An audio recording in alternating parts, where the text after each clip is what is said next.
வாழ்க்கை வளமுடன். நம்ம இன்னைக்கு டிக்னாமெட்ரியோட ஃபார்முலா வந்து ஸ்டெப் பை ஸ்டெப்பாக இப்போ ஒவ்வொரு நாளைக்கு ஒவ்வொன்று பார்க்க போகிறோம். இன்றைக்கி ஃபஸ்ட்டு பேசிக் ஃபார்முலா பார்க்க போகிறோம். ஃபஸ்ட்டு வந்து அந்த சைடு வந்து எப்படி நம்ம டெலிவரி பண்ணுறது அப்படிங்கிறத பார்ப்போம். ஃபஸ்ட்டு சைனிட்டாங்கிறது எப்படி பார்ப்போம்னா, இந்த ஆங்கிள் நம்மளுக்கு எந்த ஆங்கிள் கொடுத்துருக்காங்களோ அதுக்கு ஆப்போசிட் சைடு தான் சைனிட்டா. அது பை ஹைப்போதெசிஸ் வரும். சைனிட்டாங்கிறது கொடுத்துருக்க ஆங்கிளுக்கு, அதாவது எப்பவுமே இங்கே ரைட் ஆங்கிள் ட்ரையாங்கிள் தான் கொடுப்பாங்க. அதுக்கு ஆப்போசிட் பார்க்கக்கூடாது. கொடுத்துருக்க ஆங்கிளுக்கு ஆப்போசிட் சைட் பை ஹைப்போதெசிஸ் பார்க்கணும். அதான் சைனிட்டா. காசிட்டாங்கிறது கொடுத்துருக்க ஆங்கிளுக்கு அட்ஜசன், அடுத்த உள்ள பக்கம் பை ஹைப்போதெசிஸ், அட்ஜசன் சைட் பை ஹைப்போதெசிஸ். டேன்டீட்டா அப்படின்னு பார்க்கும்போது இது ரெண்டையும் டிவைட் பண்ண போகிறோம். சைனிட்டாவையும் காசிட்டாவையும் டிவைட் பண்ண போகிறோம். அப்போ ரெண்டையும் டிவைட் பண்ணும்போது ஹைப்போதெசிஸ் கேன்சல் ஆகி ஆப்போசிட் பை அட்ஜசன் சைடுன்னு வரும்.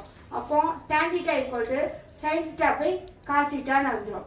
அடுத்து காட்டிட்டா வந்து 1 பை டேன்டீட்டா.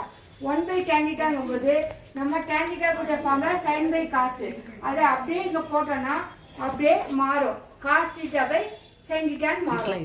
அடுத்து கொசின் டீட்டா 1 பை சைனிட்டா. அதே இது சைன் டீட்டா 1 பை கொசின் டீட்டான்னு வரும். சீக்கன் டீட்டா 1 பை காசிட்டா. அப்போ காசிட்டா 1 பை சீக்கன் டீட்டா. இன்னைக்கு இவ்வளோ தான்.